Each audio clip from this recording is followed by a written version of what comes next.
The beginning of a new relationship or the honeymoon period is a time of excitement and happiness. You might feel tingly all over when you kiss your new partner for the first time, or like you have butterflies in your stomach when they hold you. But sometimes these happy times doesn't last very long. If you are lucky, it might last a few years. If you are not so lucky, it might only last a few months. Couples often have their first fight when their relationship loses its initial spark. So, how do you keep your love alive and save a relationship that is on the verge of breaking up? Socraters Inc. presents Getting the Love You Want, a guide for couple. The summary from the author Harville Hendrix. This video will show you how Sigmund Freud's idea can help you keep a healthy, loving, and long-lasting relationship. But before we start, please subscribe to our channel and give us thumbs up to keep making videos like this. And let's go to the first note. Note number 1. Your secret childhood needs affect who you choose as a life partner. People often end up with partners who are a lot like their parents, they say. When it comes to our own relationship, however, most of us would strongly disagree. But it still happens actually. Unconsciously, we all try to recreate the environment where we grew up. People tend to treat each other like babies in these early days, like commenting on how soft a partner's skin is or how cute their ears are. Think about what people call each other when they're in love. Kitten, baby, teddy bear. All of these things reminds us of things we did as kids. The man who is master of psychoanalysis, Sigmund Freud, went even further to study this. He said that even as adults, we are just crying babies who want to love from our parents. So, why do we choose partner based on what our inner child needs? It's because we have what is called an imago figure in our heads from a young age of what a good parent looks like. The best person to take care of us is often like our parents and meet all of our needs.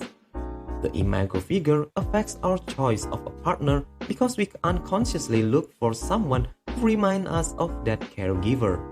But we also choose a partner based on something else we want. We also drawn to people who are different from us because by doing so, we try to get back qualities we lost as adults. Notes number 2. Couples can become dissatisfied with one another when they see traits in each other that remind them of their parents. Have you ever seen how new couples start to fight after only a few months? This tension rises and falls because partners start to notice things about each other that they had previously ignored. One thing that is often brought up is how much a partner is like a parent. For example, it's not unusual for a person who grew up in a violent home to find a violent side in their partner. In the same way, children who grow up with an alcoholic often marry someone with an addiction. This shouldn't be a surprise. The imago's image of caretaker affects our choice of a partner. Notes number 3. People often look for ways to get out of a relationship without being aware of it. People are always looking for ways to get out of relationship, even if it's just for a short time. When partners do different things, they miss out on the chance to spend time together and make their relationship stronger. People often look for ways to have fun outside of a relationship, like playing golf, going to the movies, hanging out with friends, or looking at the social media. Even though it's good to have hobbies, tending to the garden or going for a run can be a way to hide the fact that you want to avoid a partner. The author made the Imago Therapy program to fight this desire. In this program, couples are asked to block their escape routes and stay together for 12 weeks. The goal of spending 3 months talking about important things is to make the relationship stronger. Couples who went through the program were very likely to stay together afterward. But why do couples avoid each other to begin with? One reason is that deep down, they think of each other as their worst enemy. When our imago match doesn't live up to our hopes, our subconscious connect that person with pain. Freud said that this event has to do with the limbic system, which is a part of our brain. The fight or flight mechanism is controlled by the limbic system, which is the oldest part of the brain from an evolutionary point of view. The limbic system, which is very important, links all pain, even emotional pain, to death. And while this was once a good way to stay away from dangerous animals, your limbic system may also cause you to see person you promised to be with in sickness and health as a dangerous foe because unmatched imago expectation. Notes number 4. Give make relationship better because both sides secretly hope to get one. It's easy to forget that random acts of kindness can help people we know just as much as they can help people we don't know. But for marriage to work, we need to give gifts without expecting anything in return. When you were a baby, your parents or caregiver met all of your needs no matter what. Because of this, people grow up expecting the same from a partner.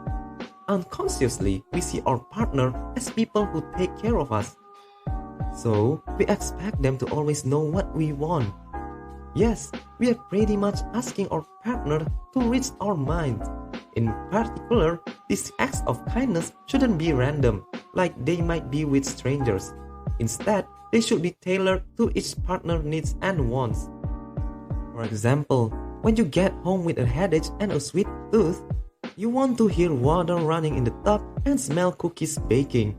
Your relationship can get better if you give your partner gifts that are made just for them.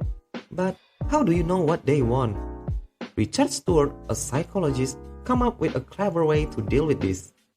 In his book, Helping Couples Change, published in 1980, he talks about his Caring Days program. Stewart asked couples to write down all things they secretly wanted their partners to do for them, like bring flowers home.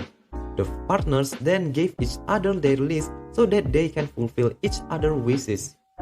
The methods worked well.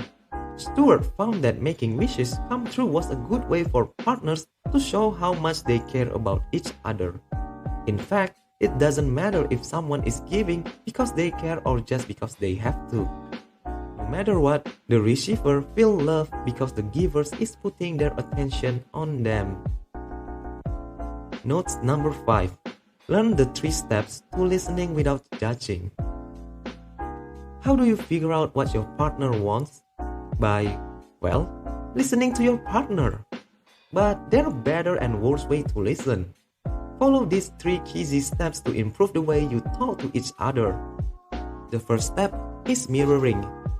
Even though this seems like a no-brainer, you need to make sure you heard what your partner said. To do this, rewrite your partner's problem from his or her point of view. Instead of saying you are sorry or trying to explain yourself, rephrase your partner's words to show that you understood them. For example, if partner A says, "Your drinking has become a problem since last year," partner B should not apologize, but instead say, "I see that my drinking has been bothering you for a year." Step 2 is validating. Show your partner you get why they think the way they do. No one wants to be thought of as crazy. By showing that you understand why your partner thinks the way they do, you are telling them that their worries are real. Even if we don't always agree, we need to respect each other's point of view. The third and last step is to show empathy. Show your partner that you understand how they feel. When people overstate how they feel, they are often trying to get through to a partner who doesn't feel the same way. When a husband starts yelling at his wife, the wife shouldn't run away from his anger. Instead, she should accept it. This simple step will help to calm things down. Note number 6.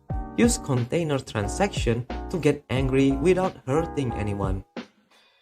It's a normal part of life to get angry now and then.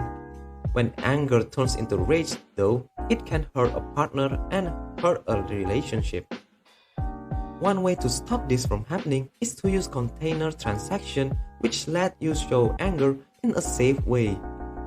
Mirroring, validating, and empathizing are always to listen that can be thought of as a kind of container transaction. By practicing these kinds of technique, we give our partners a chance to show their anger in a safe way. For example, when a partner complains and we listen without getting angry, we help the partner make a container transaction. This calms down the anger by letting the partner say what's on their mind. One partner lets out their anger, and the other helps them feel it. In a way, one partner acts as a therapist and say things like, "Tell me what's making you angry." This lets the patient partner let out all of their pent-up anger and feelings. Notes number 7. Loving someone means changing who you are and letting go of your ego. This will help you grow as a person. Would you be willing to change you are so that your partner would like you more? Most people would say no.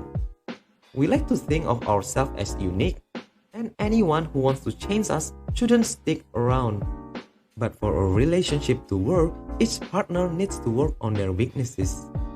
It's the best thing you can do for a relationship. In fact, if you love your partner, you should be willing to make changes in your lives. We have learned that we are all trying to meet the needs we had as kids. So, if you do what your partner asks, like being a cleaner person at home, you are meeting their childhood needs and giving them the love they want. Changing yourself to please your partner doesn't mean you have to become a totally different person. Instead, it's more important to be willing to make changes, like being more emotionally supportive. For a partner, the best sign that you love them is that you try. But first, your ego has to die, so that you can care about everyone. But if you don't change, the ego won't go away. And change is scary, because it can make you feel like you're losing who you really are. But there's no need to be scared, because what you are feeling is just the death of your ego. By letting go of your ego and being open to the emotional needs of others, you can start to feel more unconditional love for your partner and for all people. Final message. Actually, we are all just kids who wants to get better life. Once you realize this, you can change your relationship so that you can help each other. This can turn a relationship that isn't going anywhere into a marriage that will help you both grow and be happy. As you change, you will start to see how powerful universal love is and how it be able to help each other heal. Remember, both parties are responsible in the relationship. Bonus tips. Re-evaluate what you consider to be your alone time. If you need a time away from your partner to do things like hang out with friends or read a book, that's great. But if you feel like you need to get away from them often, like when you have to go to the gym for the 7th time this week, your instinct may be telling you to keep your exits open. This is normal, but spending too much time apart can weaken your relationship. So if you want your relationship to grow, plan regular things to do together. This will keep you close and keep your love for each other strong. So, ready to start making your relationship better? If you like this video, remember to subscribe and give us a like so we can make more videos like this. Also, leave a comment if you have something to share about your relationship to our community. Until next time, thanks for watching.